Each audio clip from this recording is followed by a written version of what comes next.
గ్రంథులు అనేటువంటివి రెండు రకాలు ఉంటాయి. ఒకటి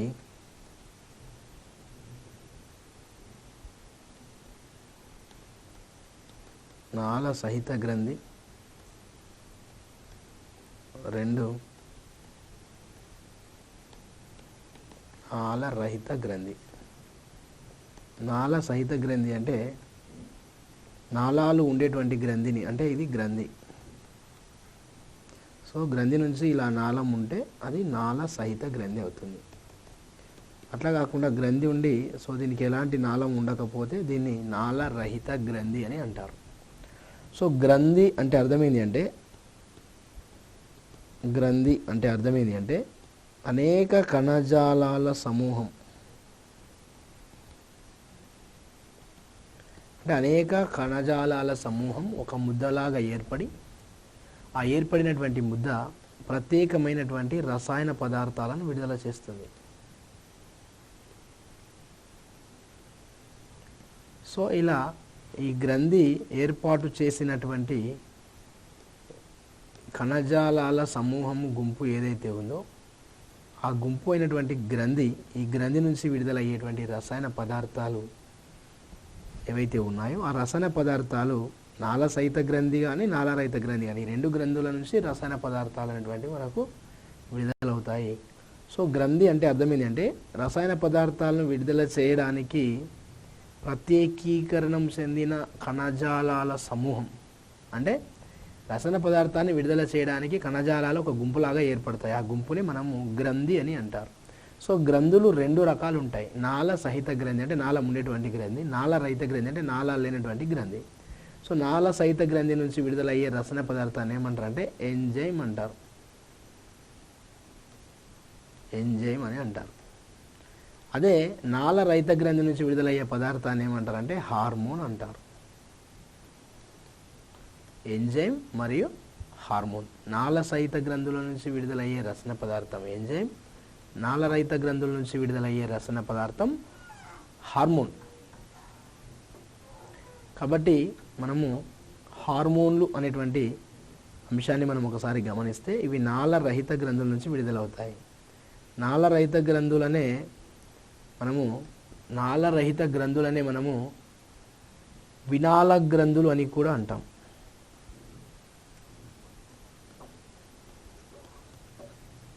నాళరహిత గ్రంథులనే వినాళ గ్రంథులు లేదా అంతఃస్రావ గ్రంథులు అని కూడా అంటారు. సో ఇలా మనము ఈ అంతఃస్రావక వ్యవస్థ ఏదైతే ఉందో ఈ అంతఃస్రావక వ్యవస్థ గురించి మనము తెలుసుకోవాలి. సో ఈ యొక్క అంతఃస్రావక వ్యవస్థ లేదా హార్మోన్లో గమనించినట్లయితే మన శరీరంలో ఉండేటువంటి అంతఃస్రావ గ్రంథులు ఏవి అంటే నాళరహితమైనటువంటి గ్రంథులు ఏమేమి ఉన్నాయి, సో గ్రంథుల నుంచి ఎలాంటి హార్మోన్స్ వస్తున్నాయి అనేటువంటిది మనం తెలుసుకోవాలి. సో ఫస్ట్ ముందుగా పీయూష గ్రంథి. సో దీన్నే పిట్యూటరీ గ్లాండ్ అని కూడా అంటారు.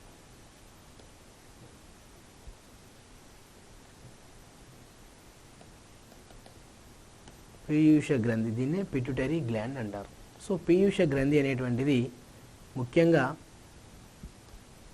ఇది 0.5 to 1 గ్రామ్ బరువు ఉంటుంది.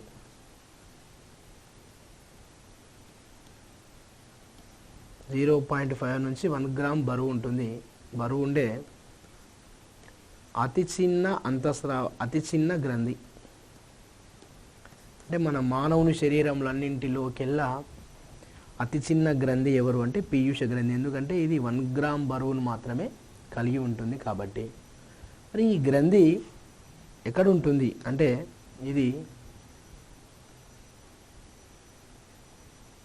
మెదడుకు దిగువ భాగంలో ఉంటుంది. అంటే మన బ్రెయిన్ ఏదైతే ఉందో సో ఈ బ్రెయిన్కు సో ఈ మెదడు సో ఈ మెదడుకు దిగువ భాగమున ఇలా ఒక కాడ ద్వారా అతికి ఉన్నటువంటి దాన్నే పీయూష గ్రంథి అంటారు. సో క్వశ్చన్ ఏమంటే ఇది ఉండేటువంటి స్థానం అంటాడు. అంటే పీయూష గ్రంథి ఉండేటువంటి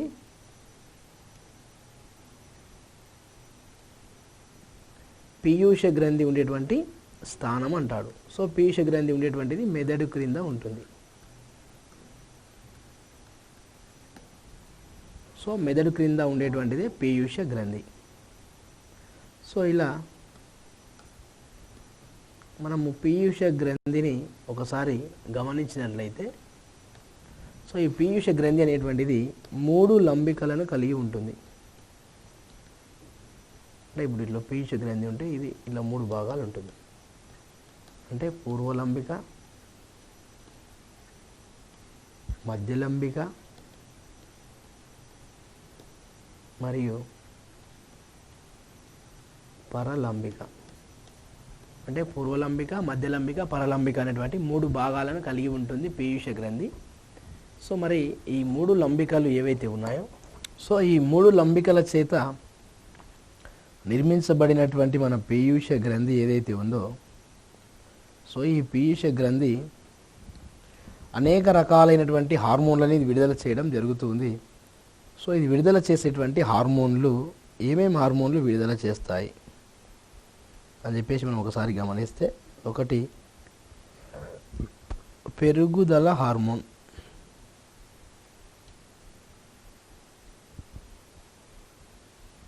సో ఈ పెరుగుదల హార్మోన్ అనేటువంటిది ఎముకలు మరియు కణజాలాలు, పెరుగుదల హార్మోన్ అనేటువంటిది ఎముకలు మరియు కణజాలాలపైన ప్రభావము చూపి వాటి యొక్క అంటే ఎముకలు కణజాలాలపైన ప్రభావం చూపి వాటి యొక్క పెరుగుదలలో ఇది తోడ్పడడం జరుగుతూ ఉంది. అంటే ఎముకలు కణజాలాలు అభివృద్ధి చెందేటట్లు చేసేటువంటిదే ఈ యొక్క పెరుగుదల హార్మోన్. నెక్స్ట్ వచ్చేసి థైరాయిడ్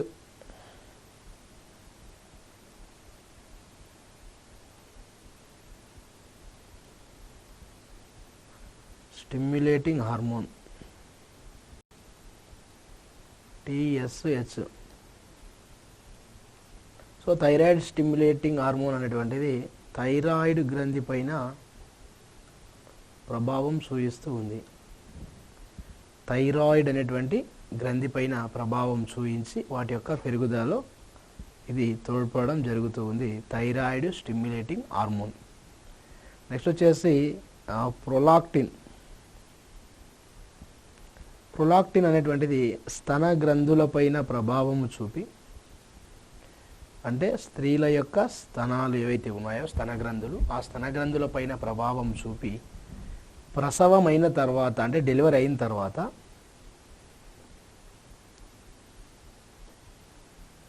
క్షీరోత్పత్తి అంటే పాలు ఉత్పత్తి కావడానికి ఇది తోడ్పడడం జరుగుతూ ఉంది.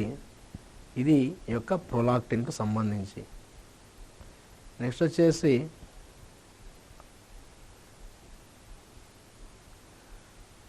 Adreno cortico tropic hormone ACTH. ఇది ఎడ్రినల్ గ్రంథి సో లేదా దీన్ని అవటు గ్రంథి అంటారు. పార్శ్వ అవటు అధివృక్క గ్రంథులు అంటారు. ఎడ్రినల్ గ్రంథి లేదా అధివృక్క గ్రంథి పైన ప్రభావం చూపేటువంటి హార్మోనే ఎడ్రినో కార్టికోట్రోపిక్ హార్మోన్. అంటే మూత్రపిండాల పైన ఉంటాయి అధివృక్క గ్రంథులు. ఆ మూత్రపిండాలపై ఉండేటువంటి ఈ అధివృక్క గ్రంథుల యొక్క నిర్మాణాన్ని మనం ఒకసారి తీసుకుంటే ఆ నిర్మాణం పైన ఈ యొక్క ACTH అనేటువంటిది పనిచేయడం జరుగుతుంది. నెక్స్ట్ వచ్చేసి ఫోలికిల్ స్టిమ్యులేటింగ్ హార్మోన్.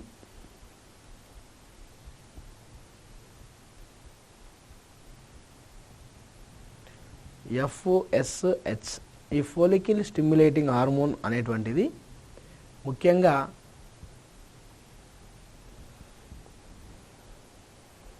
స్త్రీలలో వేరుగా పురుషుల్లో వేరుగా, అంటే స్త్రీలలో అండోత్పత్తి అనేటువంటిది, అంటే అండాలు తయారు కావడం, పురుషులలో శుక్ర కణోత్పత్తి. స్త్రీలలో అండోత్పత్తి, పురుషులలో శుక్ర కణోత్పత్తి అనేటువంటి విధులను నిర్వహించడం FSH యొక్క ప్రధానమైనటువంటి విధి. అంటే అండోత్పత్తి అంటే అండాల విడుదల కావడం, శుక్ర కణోత్పత్తి అంటే శుక్ర కణాలు ఉత్పత్తి కావడం. సో ఇది FSHకు సంబంధించి. నెక్స్ట్ వచ్చేసి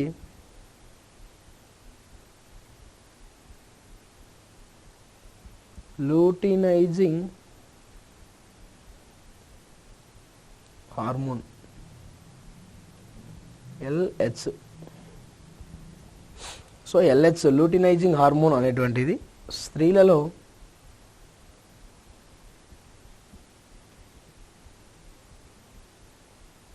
అండాల విడుదలలో తోడ్పడుతుంది. అంటే స్త్రీల లోపల అండాలు విడుదల కావడానికి తోడ్పడేటువంటిదే లూటినైజింగ్ అనేటువంటి హార్మోన్.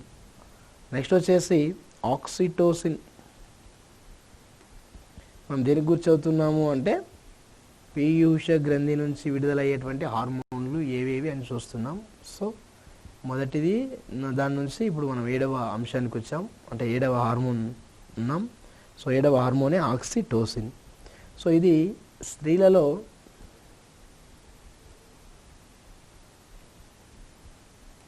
పురిటి నొప్పులు మరియు క్షీరస్రావంను కలుగజేస్తుంది. సో క్షీరస్రావం, పురిటి నొప్పులు, లేబర్ పెయిన్స్, అంటే ఎప్పుడైతే స్త్రీలలో గర్భధారణ కాలం పూర్తవుతుందో, సో గర్భధారణ కాలం పూర్తయిన తర్వాత గర్భాశయ కండరాలు సంకోచ వ్యాకోచానికి గురైతే అప్పుడు శిశుజనం జరుగుతుంది. కాబట్టి స్త్రీలలో గర్భధారణ కాలం పూర్తయిన తర్వాత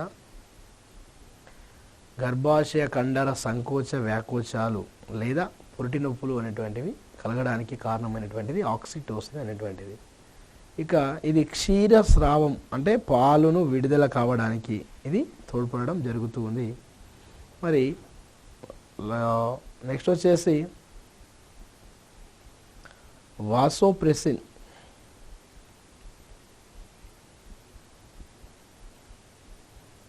వాసోప్రెసిన్ అనేటువంటి తీసుకుంటే ఇది మూత్రపిండాలపైన పనిచేస్తుంది. అంటే మూత్రపిండాలపై ప్రభావము చూపి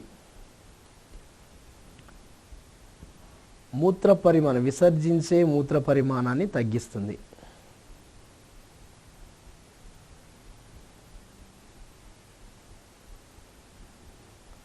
సో విసర్జించే మూత్ర పరిమాణాన్ని తగ్గించి రక్తపీడనం బీపీని పెంచుతుంది. సో ఇది విసర్జించేటువంటి మూత్ర పరిమాణం, అంటే ఒక వ్యక్తి రోజులో విసర్జించేటువంటి మూత్రం ఎక్కువ మొత్తంలో కాకుండా అది కంట్రోల్లో ఉండేటట్లు తగ్గించేటట్లు చేసేటువంటిది వాసోప్రెసిన్. అదేవిధంగా బీపీని కూడా ఇది పెంచడం జరుగుతూ ఉంది. ఇక నెక్స్ట్ వచ్చేసి ఇది ఉత్పత్తి చేసేటువంటి హార్మోన్ మెలనోసైట్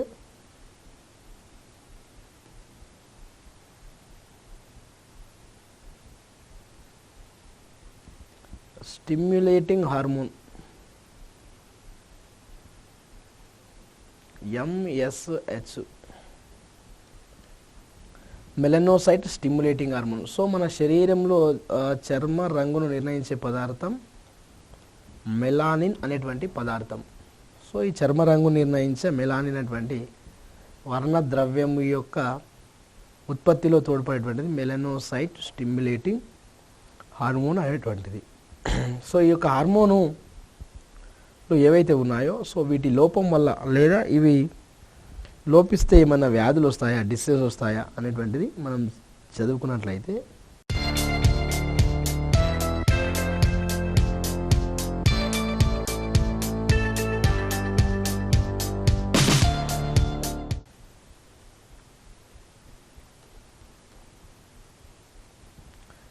ఒకటి మరుగుజ్జుతనం,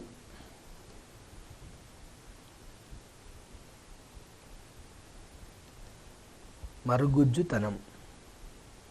సో మరుగుజ్జుతనం అంటే ఈ ఏదైతే పెరుగుదల హార్మోన్ ఉందో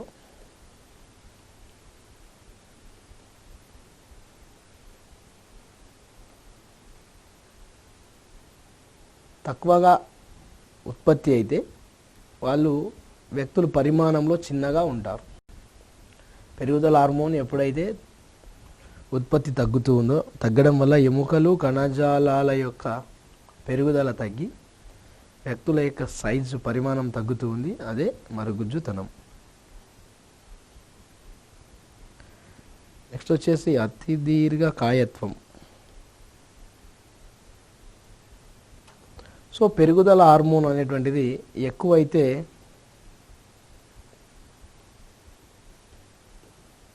లేదా పెరుగుదల హార్మోన్ అనేటువంటిది ఎక్కువగా ఉత్పత్తి కావడం వల్ల, సో ఎక్కువ కావడం వల్ల ఉత్పత్తి అయ్యేటువంటి ఏదైతే కణజాలాల అభివృద్ధి, కణజాలాల పెరుగుదల ఉందో లేదా ఎముకల యొక్క పెరుగుదల ఉందో, ఆ పెరుగుదల అటువంటిది ఇంకా ఎక్కువగా జరిగి ఆ వ్యక్తులు పరిమాణంలో పెద్దగా పెరుగుతారు.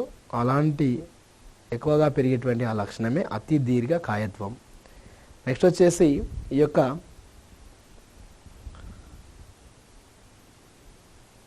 డయాబెటిస్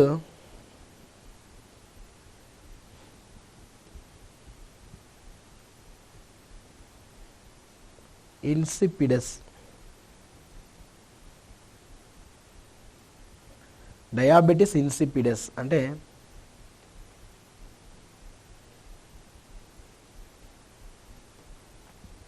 వాసోప్రెసిన్ లోపిస్తే ఎక్కువ మూత్ర విసర్జన జరుగుతూ ఉంది.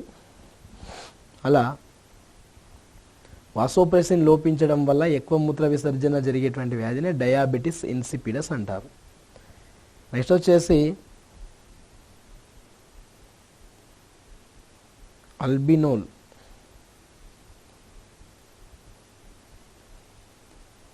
సో మెలానిన్ అనేటువంటి వర్ణద్రవ్యం లోపం వల్ల చర్మము తెలుపు రంగులో ఉంటుంది. సో అలా మెలానిన్ లోపం వల్ల చర్మం తెలుపు రంగులో ఉండేటువంటి వ్యాధిని అల్బినోల్ అని అంటారు. మరి ట్యానింగ్ అంటే మెలానిన్ ఎక్కువైతే చర్మం నలుపు రంగులో ఉంటుంది. అలా మెలానిన్ ఎక్కువ కావడం వల్ల చర్మము నలుపు రంగులో మారేటువంటి ఆ లక్షణం ఏదైతే ఉందో దాన్నే ట్యానింగ్ అంటారు. సో అంటే వాళ్ళ యొక్క చర్మం మొత్తం నల్లని రంగులో లేదా బ్లాక్ కలర్లో ఉంటుంది. సో ఇలా మన యొక్క పీయూష గ్రంథి యొక్క అపసవ్యం వల్ల, అంటే ఇది హార్మోన్ రిలీజ్ చేయకపోవడం వల్ల అలా కలగడం జరుగుతూ ఉంది. సో ఇది ఈ యొక్క పీయూష గ్రంథి యొక్క స్థానం, అంటే ఎక్కడ ఉంది అనేటువంటిది ఒకటి గుర్తుంచుకోవాలి మనం మెదడు క్రింద. సో అది ఎంత బరువు ఉంది అంటే 1 గ్రామ్ వరకు బరువు. సో ఈ అతి చిన్న గ్రంథి మానవుని శరీరంలో అనేది ఇంకొకటి గుర్తుపెట్టుకోవాలి. సో దీని నుంచి విడుదలయ్యే హార్మోన్లు ఏవి, తర్వాత దాని నుంచి వచ్చేటువంటి డిసీజెస్, వ్యాధులు ఏవి. సో అది మనం పీయూష గ్రంథికి సంబంధించినటువంటి అంశం. సో ఈ పీయూష గ్రంథి ఏం చేస్తుంది అంటే శరీరంలోని ఇతర గ్రంథులు, అంటే మన శరీరంలో ఇంకా చాలా రకాల గ్రంథులు ఉంటాయి. సో ఆ గ్రంథులన్నింటినీ తన ఆధీనంలో ఉంచుకుంటుంది. అంటే అది చెప్పినట్లు ఇతర గ్రంథులు వినాలి. కాబట్టి దీన్ని ఏమంటామంటే అతి ప్రధాన గ్రంథి లేదా మాస్టర్ గ్లాండ్ అని కూడా అంటారు. కాబట్టి కొన్నిసార్లు మనకి ఎగ్జామ్లో ఈ క్రింది వాటిలో మాస్టర్ గ్లాండ్ ఏది అని కూడా అడగడానికి అవకాశం ఉంది. కాబట్టి మాస్టర్ గ్లాండ్ మనకు పీయూష గ్రంథి. నెక్స్ట్ వచ్చేసి అవటు గ్రంథి లేదా దీనే థైరాయిడ్ గ్లాండ్. సో ఇది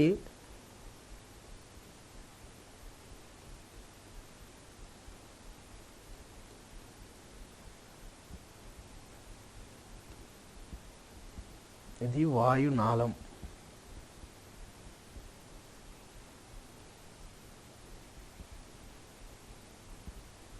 ఇదేమో అవటు గ్రంథి.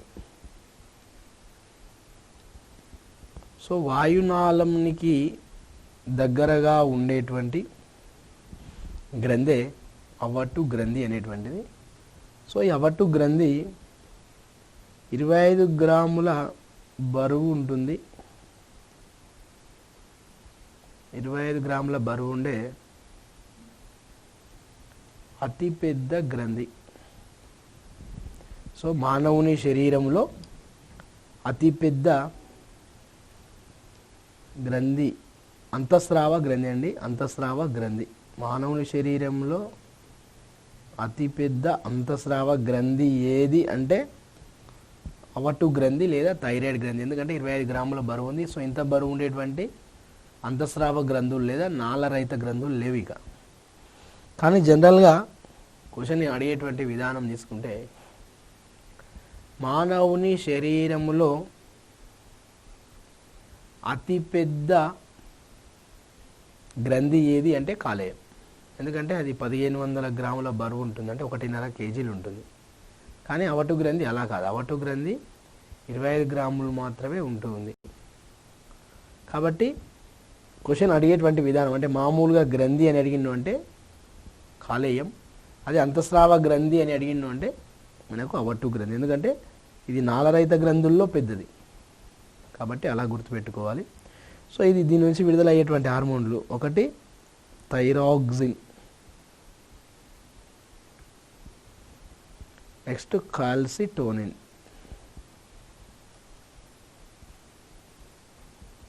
ఒకటి థైరాక్సిన్, రెండు కాల్సిటోనిన్.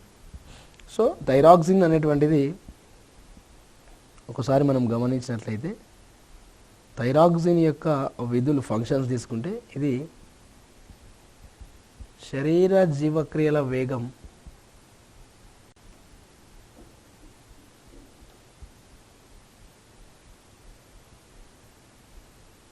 శరీర జీవక్రియల వేగమును క్రమబద్ధీకరిస్తుంది.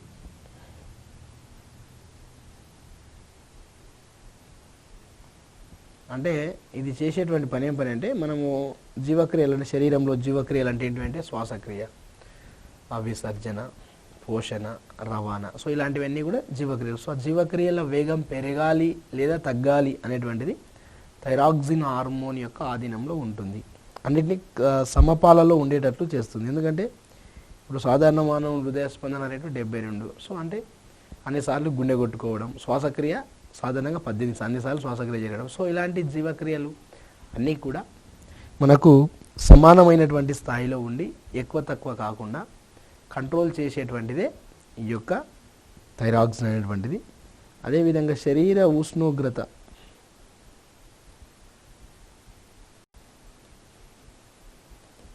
అంటే బాడీ టెంపరేచర్, అంటే మన శరీరం యొక్క టెంపరేచర్ను కూడా కంట్రోల్ చేసేటువంటిది ఇది.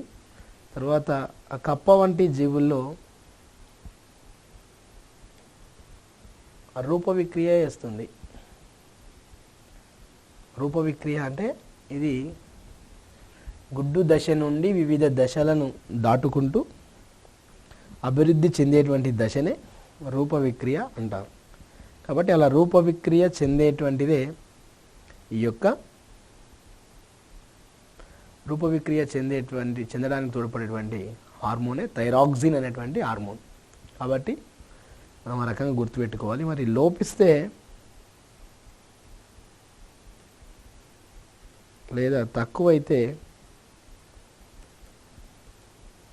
క్రిటినిజం అనే వ్యాధి వస్తుంది. పల్లెటూళ్ళల్లో దీన్ని నంజు రోగం అంటుంటారు, నంజు. సో ఇది పిల్లల్లో వస్తుంది, అంటే చిన్న పిల్లల్లో తక్కువైతే వచ్చేటువంటిది. మరి మిక్సో ఎడిమా,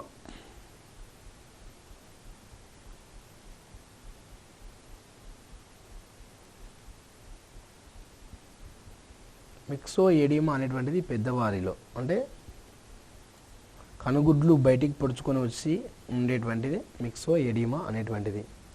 మరి ఎక్కువైతే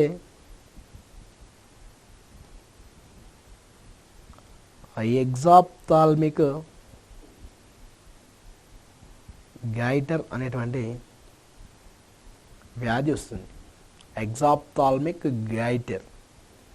సో గుర్తుపెట్టుకోవాలి, ఇలా తగ్గితే వచ్చేటువంటి వ్యాధులేమో క్రెటినిజం, మిక్సోయిడిమా, ఎక్కువైతే వచ్చేటువంటి డిసీజ్ ఏమో ఎగ్జాప్థాల్మిక్ గైటర్. మరి మనకు అవటు గ్రంథి నుంచి థైరాక్సిన్ అనేటువంటి హార్మోన్ విడుదల కావాలి అంటే థైరాక్సిన్ విడుదల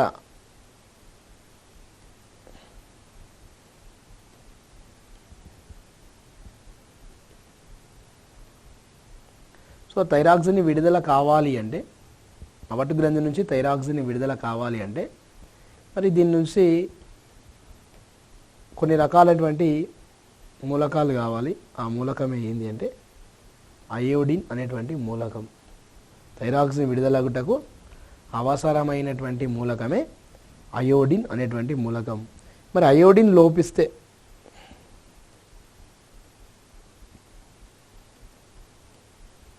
అయోడిన్ అనేటువంటిది లోపిస్తే వీళ్ళకు సామాన్య గైటర్ అనేటువంటి వ్యాధి వస్తుంది. సింపుల్ గైటర్ అంటారు. సో ఇక్కడనేమో సామాన్య గైటర్, ఇక్కడనేమో ఎగ్జాప్థాల్మిక్ గైటర్. కాబట్టి ఈ రెండింటిని జాగ్రత్తగా గుర్తుంచుకోవాలి.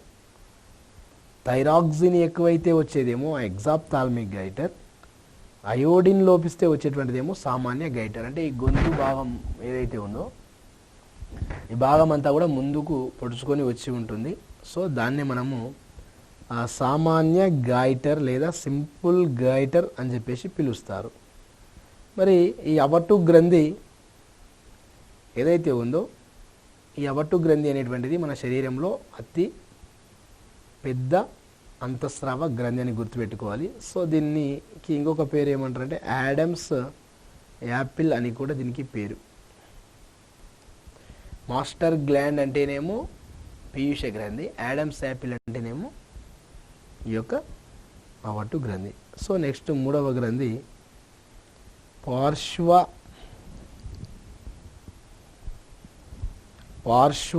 అవటు గ్రంథులు.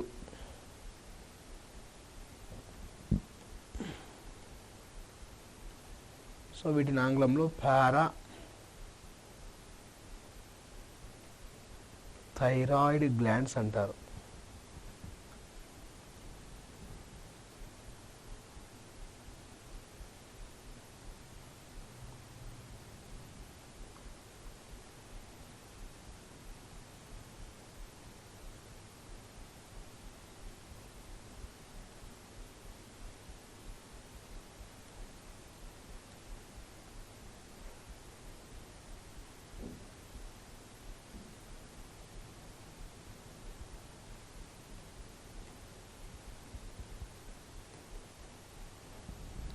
పార్శ్వ అవటు గ్రంథులు.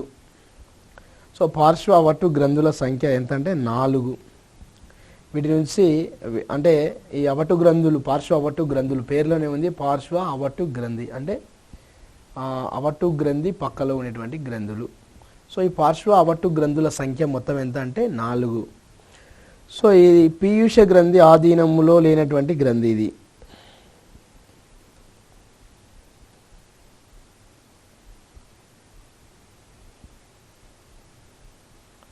చూడండి, మనం పైన ఒకసారి గమనించినట్లయితే పీయూష గ్రంథిని మనం ఏమన్నామంటే మాస్టర్ గ్లాండ్ అన్నాం. ఎందుకు అంటే ఇది అన్ని రకాలైనటువంటి గ్రంథులను తన నియంత్రణలో ఉంచుకుంటుంది.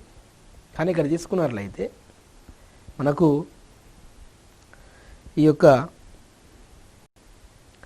పీయూష గ్రంథి యొక్క ఆధీనంలో ఈ యొక్క పార్శ్వవటు గ్రంథి ఉండదు. సో ఉండనటువంటి గ్రంథి ఎవరు అంటే ఈ యొక్క పార్శ్వవటు గ్రంథి. సో దీని నుంచి విడుదలయ్యేటువంటి హార్మోన్ పారథార్మోన్.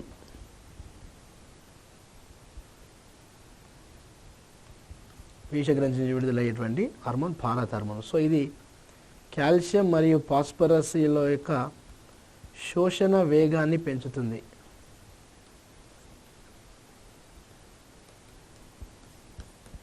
సో కాల్షియం ఫాస్ఫరస్ల యొక్క శోషణ వేగాన్ని పెంచేటువంటిదే ఈ యొక్క పారథార్మోన్ అనేటువంటిది. సో ఇది లోపిస్తే కలిగేటువంటి వ్యాధి, పారథార్మోన్ లోపిస్తే కలిగేటువంటి వ్యాధి టిటాని అనేటువంటి కండర సంబంధమైనటువంటి, అంటే కండరాలు సంకోచ స్థితిలో ఉండి కదల్చడానికి ఇబ్బందిగా ఉంటుంది. సో అలాంటిదే ఈ యొక్క టిటాని అనేటువంటి వ్యాధి. సో ఇది పార్శ్వ అవటు గ్రంథికి సంబంధించినటువంటిది. సో మనము పీయూష గ్రంథి చదువుకున్నాం, అవటు గ్రంథి, పార్శ్వ అవటు గ్రంథి చదువుకున్నాం. నెక్స్ట్ వచ్చేసి అధివృక్క గ్రంథులు.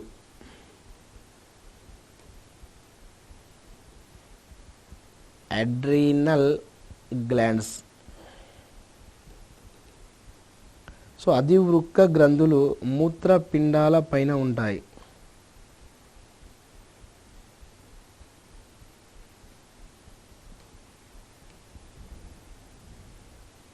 మూత్రపిండాలపై ఉండేటువంటి గ్రంథులనే అధివృక్క గ్రంథులు అని చెప్పేసి పిలుస్తారు.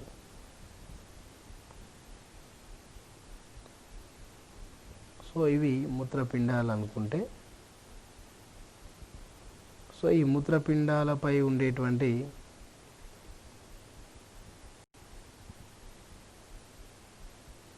ఈ గ్రంథులే అధివృక్క గ్రంథులు. సో ఈ మూత్రపిండాల పైన ఎట్లా అమరి ఉంటాయంటే ఒక టోపీ లాగా అమరి ఉండడం జరుగుతూ ఉంటుంది. సో అలా మూత్రపిండాలపై టోపీ వలె అమరి ఉండేటువంటి గ్రంథులే అధివృక్క గ్రంథులు. సో మరి అధివృక్క గ్రంథులు యొక్క నిర్మాణాన్ని పరిశీలిస్తే, సో ఇది అధివృక్క గ్రంథి అనుకుంటే, దీని యొక్క వెలుపలి భాగం, బయటి భాగాన్ని వల్కలము అంటారు, లోపలి భాగాన్ని దవ్వ అని చెప్పేసి పిలుస్తారు. సో ఈ వల్కలం అంటే వెలుపల ఉండేటువంటి భాగం ఏదైతే ఉందో వల్కలం, ఈ వల్కలం నుండి రెండు రకాల హార్మోన్లు వస్తాయి. ఒకటి కార్టిసాల్ అనేటువంటి హార్మోన్, నెక్స్ట్ ఆల్డోస్టీరాన్ అనేటువంటి హార్మోన్. సో ఇలా రెండు రకాలైనటువంటి హార్మోన్లు విడుదల కాబడడం జరుగుతుంది. సో కార్టిసాల్ అనేటువంటి దాన్ని తీసుకుంటే ఇవి కార్బోహైడ్రేట్లు,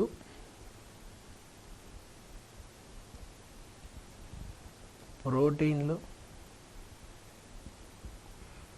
కొవ్వుల జీవక్రియలో పాత్ర వహిస్తాయి. అధివృక్క గ్రంథులు వచ్చేసి కార్బోహైడ్రేట్లు, ప్రోటీన్లు, కొవ్వుల యొక్క జీవక్రియలో పాత్ర వహించడం జరుగుతూ ఉంది. సో అది వల్కలం నుంచి విడుదలయ్యేటువంటి కార్టిసాల్. మరి ఆల్డోస్టీరాన్ అనేటువంటి దాన్ని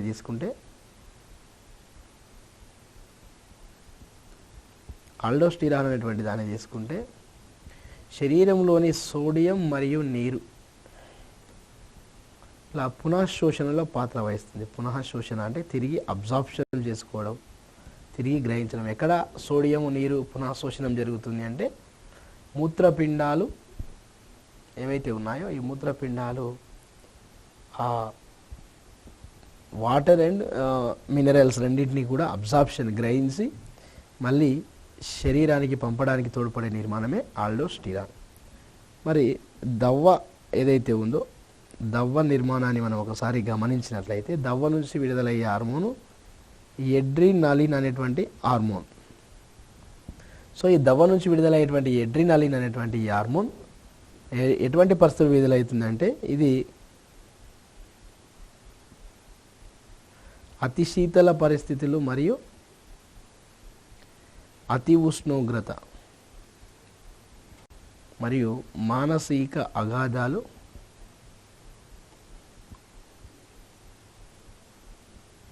ఏర్పడినప్పుడు, ఓకే, అతి శీతల పరిస్థితుల్లో, అతి ఉష్ణోగ్రత పరిస్థితుల్లో మరియు మానసిక అగాధాలు ఏర్పడినప్పుడు, అంటే చల్లగా ఒక వ్యక్తి చల్లని వాతావరణానికి గురైనప్పుడు, లేదా ఒక వ్యక్తికి ఎక్కువ ఉష్ణోగ్రత తాకినప్పుడు, లేదా మానసికమైనటువంటి షాకింగ్ న్యూస్ ఏదైనా తెలిసినప్పుడు, మానసిక అగాధం ఏర్పడినప్పుడు విడుదలయ్యేటువంటి హార్మోనే ఎడ్రినాలిన్ అనేటువంటి హార్మోన్. సో ఈ ఎడ్రినాలిన్ అనేటువంటిది ఇలా ప్రత్యేకమైన సందర్భాల్లో మాత్రమే విడుదలవుతుంది, లేదా శరీరానికి ఎమర్జెన్సీ ఏర్పడినప్పుడు మాత్రమే విడుదలవుతుంది. కాబట్టి దీన్ని ఎమర్జెన్సీ హార్మోన్ అని కూడా అంటారు,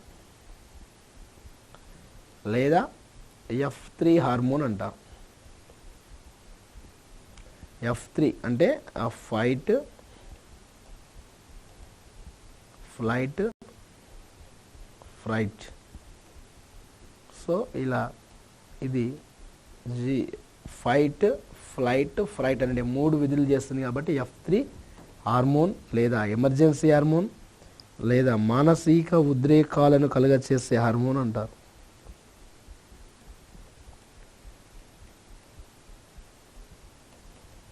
సో ఇది మానసిక ఉద్రేకాలను కలుగచేసే హార్మోన్ అని కూడా అనడం జరుగుతూ ఉంది.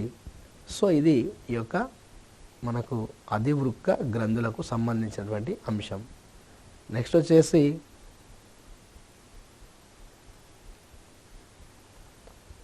Longer Hans పుటికలు.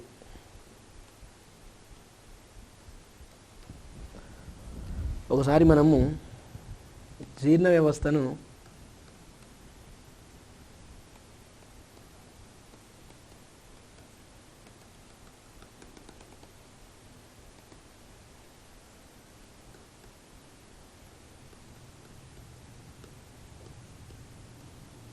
తీసుకుంటే ఇక్కడ ఉండేటువంటి గ్రంథులు తీసుకుంటే ఇది కాలేయం, ఇక్కడ ఉండేటువంటిదేమో క్లోమం.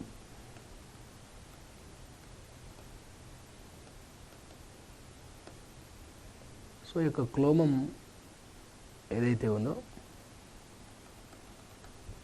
క్లోమం అనేటువంటిది ఇదేమో నాళం ఉంది క్లోమానికి, ఇక నాళరహిత భాగం కూడా ఉంటుంది. అంటే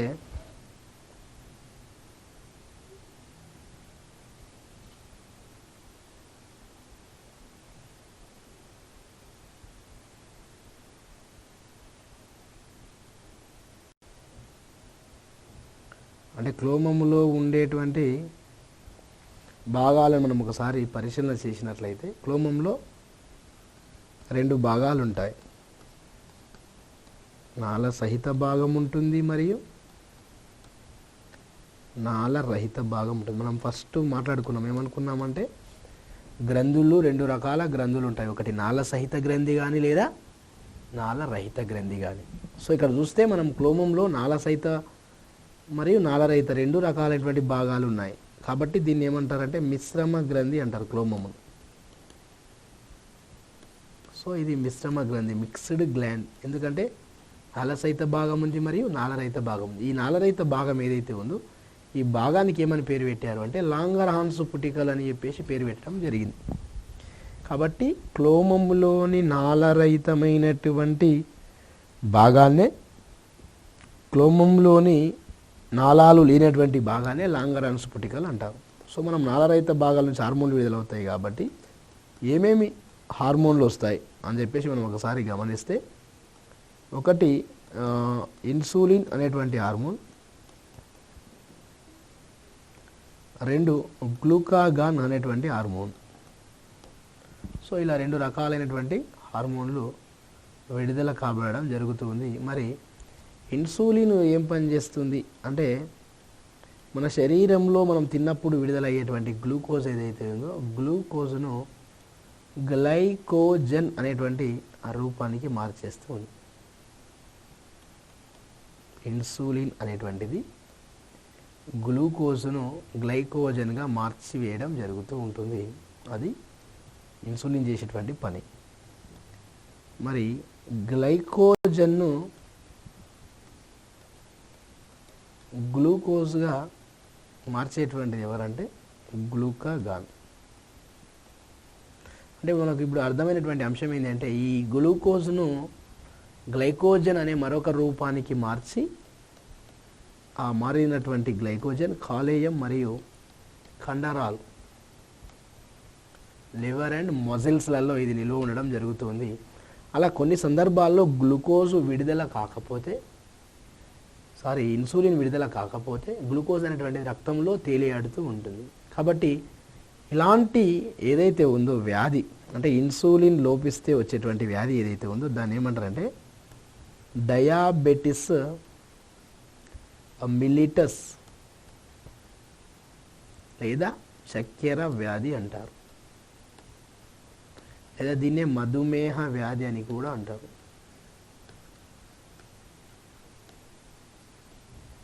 డయాబెటిస్ మెలిటస్ లేదా చక్కెర వ్యాధి లేదా మధుమేహ అని చెప్పేసి పిలవడం జరుగుతూ ఉంది. కాబట్టి ఈ యొక్క డయాబెటిస్ అనేటువంటి వ్యాధి 2 రకాలు ఉంటుందండి. ఒకటి డయాబెటిస్ 1 అనేటువంటిది మొదటి రకము, అంటే ఇది మొదటి వర్గానికి సంబంధించింది. ఇదే వ్యాధిలో రెండవ రకము డయాబెటిస్ 2 అనేటువంటిది. సో ఈ డయాబెటిస్ 1 అనేటువంటిది మనకు జనరల్గా ఎప్పుడు వస్తుంది? డయాబెటిస్ 1 అనేటువంటిది ఒకసారి మనం గమనించినట్లయితే డయాబెటిస్ 1 అనేటువంటిది పుట్టుకతో వచ్చేటువంటిదే డయాబెటిస్ 1.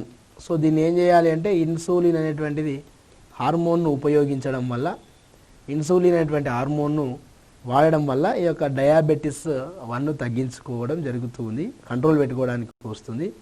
అదే డయాబెటిస్ 2 అనేటువంటి తీసుకుంటే ఇది మధ్య వయస్సులో రావడం జరుగుతూ ఉంది. అంటే ఆహారపు అలవాట్లలో లోపం వల్ల కానీ లేదా వ్యాయామం చేయడం వల్ల కానీ, సో ఇలా రకరకాలైనటువంటి ఆహార అలవాట్లు సరిగా లేకపోతే, వ్యాయామం సరిగా చేయకపోతే వచ్చేటువంటిదే డయాబెటిస్ 2 అనేటువంటిది. సో దీన్ని నయం చేసుకోవడానికి ఇన్సులిన్ తీసుకోవాల్సిన అవసరం పెద్దగా ఉండదు. సో కాకపోతే మనం ఏం చేయాలి అంటే ఎక్సర్సైజ్ కానీ, అంటే వ్యాయామం చేయడం, మరియు ఆహారపు అలవాట్లు అంటే సంతులితమైనటువంటి ఆహారాన్ని తీసుకొని అలా ఉన్నట్లయితే మనకు ఈ వ్యాధి అనేటువంటిది కంట్రోల్లోకి వస్తూ ఉంది. సో ఇలా ప్రపంచ మధుమేహ దినోత్సవం తీసుకుంటే నవంబర్ 14 అనేటువంటిది ప్రపంచ మధుమేహ వ్యాధి దినోత్సవం అండి. సో ఈ మధుమేహము లేదా షుగర్ పేషెంట్స్ ఎక్కువగా ఉన్నటువంటి దేశం, మొట్టమొదటి దేశం ఇండియా, రెండవ దేశం వచ్చేసి చైనా, మూడవ దేశం వచ్చేసి అమెరికా. సో ఇలా మనము ఈ ఇన్సులిన్ అనేటువంటిది లోపిస్తే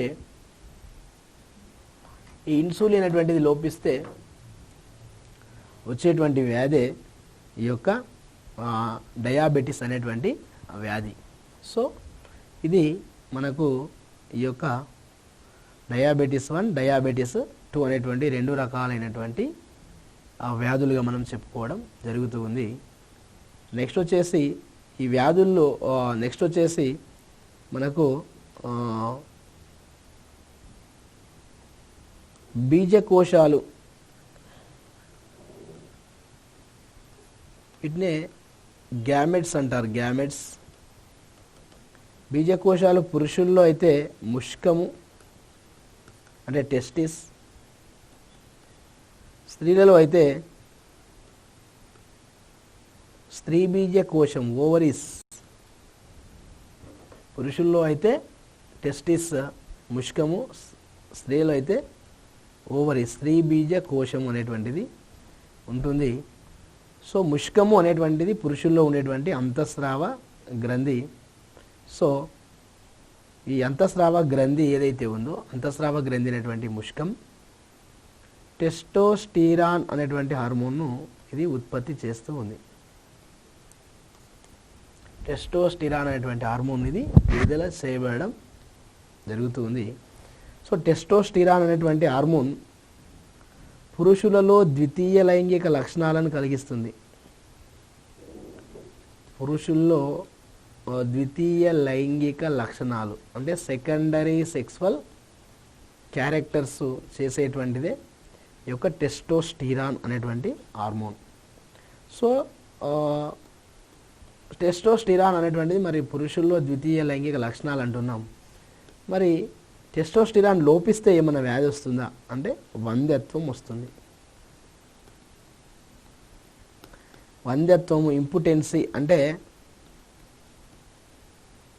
పురుష లైంగిక లక్షణాలు లోపించి ఉంటాయి. అంటే చూడడానికి పురుషునిలాగా ఉంటాడు కానీ పురుష లక్షణాలన్నీ కూడా క్షీణించి ఉండడం అతని యొక్క లక్షణం. సో ఇది ఈ యొక్క ముష్కం నుంచి విడుదలయ్యేటువంటి హార్మోన్. మరి స్త్రీ బీజ కోశం అనేటువంటి దాన్ని మనం ఒకసారి గమనించినట్లయితే స్త్రీ బీజ కోశంలో నుంచి మనకు 2 రకాల హార్మోన్లు వస్తాయి. ఒకటి ఈస్ట్రోజెన్ అనేటువంటి హార్మోన్, నెక్స్ట్ ప్రొజెస్టిరాన్ అనేటువంటి హార్మోన్. ఈస్ట్రోజన్ అనేటువంటిది మనకు జనరల్గా స్త్రీలలో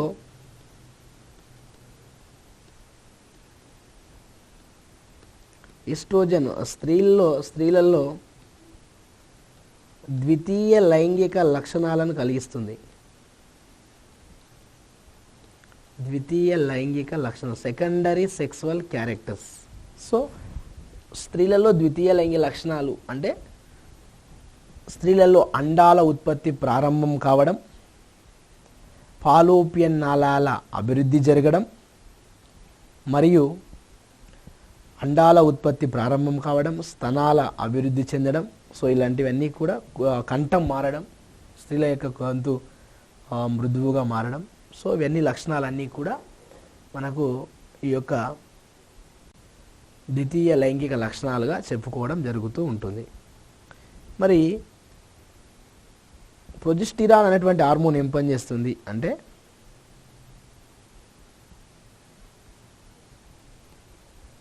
ప్రొజెస్టిరాన్ అనేటువంటి హార్మోన్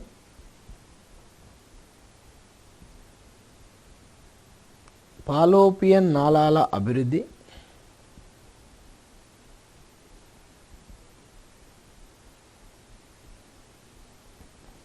ఫాలోపియన్ నాళాల అభివృద్ధి అంటే ఫాలోపియన్ ట్యూబ్స్ డెవలప్మెంట్ కావడం, తర్వాత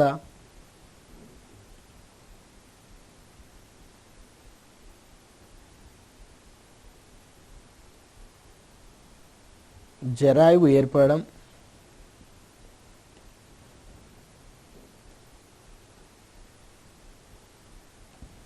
మరియు పిండ ప్రతిస్థాపనకు తోడ్పడుతుంది. ఓకే, ఇప్పుడు పిండం, సో పిండానికి మరియు తల్లి శరీరానికి మధ్య మన నాభి ఏదైతే ఉందో ఈ నాభి నుంచి ఒక నాళం ఏర్పడుతుంది. ఆహార పదార్థాలను, తర్వాత శ్వాస వాయువులను మరియు విసర్జక పదార్థాలను సరఫరా చేయడానికి అలాంటి నాళం అంటే పిండానికి మరియు తల్లి శరీరానికి మధ్య ఉండేటువంటి ఒక నాళాకార నిర్మాణాన్ని జరాయువు అంటారు. ఆ జరాయువు ఏర్పడడానికి కూడా తోడ్పడేటువంటి హార్మోను ప్రొజెస్టిరాన్. తర్వాత ఈ ఫాలోపియన్ నాళాలు అంటే మానవుల్లో ఫలదీకరణ ఫాలోపియన్ ట్యూబ్స్లో జరుగుతుంది నాళాల్లో. ఆ ఫాలోపియన్ నాళాలు డెవలప్మెంట్ అభివృద్ధి చెందడానికి కూడా ఇది తోడ్పడుతుంది. దాంతోపాటు పిండ ప్రతిస్థాపన అంటే ఈ యొక్క పిండము గర్భాశయంలో నిలబడడానికి తోడ్పడేటువంటి హార్మోన్ ఈ హార్మోన్. కొన్ని సందర్భాల్లో ఎవరిలో అయితే ప్రొజెస్టిరాన్ అనేటువంటిది లోపిస్తూ ఉందో సో వాళ్ళలో ఏమవుతుంది అంటే గర్భస్రావం జరుగుతూ ఉంది. గర్భస్రావము అంటే అబార్షన్, అంటే ఆ పిండము ఫాలోపియన్ నాళం గుండా ప్రయాణం చేసి గర్భాశయానికి వచ్చి గర్భాశయంలో నిలబడాలి. అలా నిలబడకుండా బయటికి వచ్చి రావడాన్ని గర్భస్రావం అంటాం. అలాంటి గర్భస్రావంను కలుగ చేసేటువంటిది యొక్క ప్రొజెస్టిరాన్. అందుకనే ఈ ప్రొజెస్టిరాన్ అనేటువంటి హార్మోన్ ఏమంటారంటే ఆ ప్రెగ్నెంట్ హార్మోన్ అంటారు. క్వశ్చన్ ఏమంటారంటే ఈ క్రింది వాటిలో ప్రెగ్నెంట్ హార్మోన్ అని దేన్ని పిలుస్తారు అంటారు. ప్రెగ్నెంట్ హార్మోన్ అనేటువంటిది ప్రొజెస్టిరాన్ను ప్రెగ్నెంట్ హార్మోన్ అంటారు. మరి ఈ యొక్క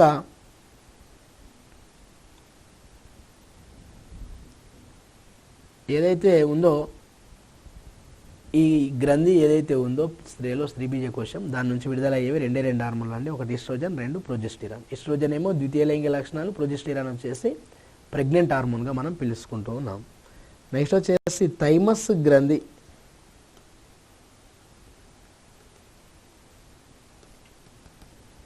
సో థైమస్ గ్రంథి హృదయానికి దగ్గర ఉంటుంది.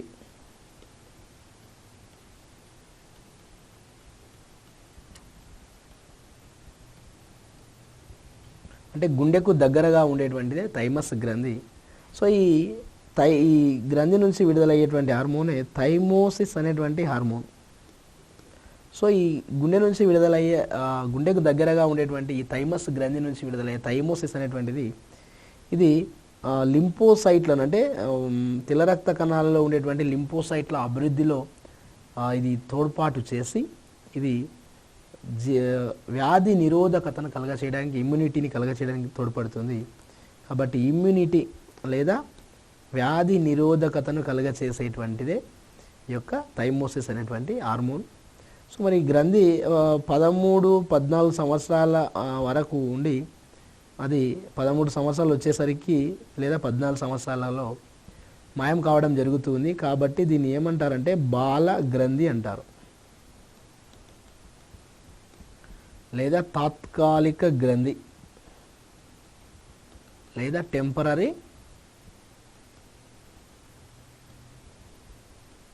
Temporary gland. సో ఇలా దీన్ని ఆ విధంగా పిలవడం జరుగుతూ ఉంది. సో ఇవన్నీ కూడా మనము ఇంతవరకు చదివినటువంటి ఇవన్నీ కూడా నాళరహిత గ్రంథులు లేదా అంతఃస్రావ గ్రంథులుగా వీటిని పిలవడం జరుగుతూ ఉంది. ఇది ఈ యొక్క మన థైమస్ గ్రంథికి సంబంధించినటువంటి అంశం.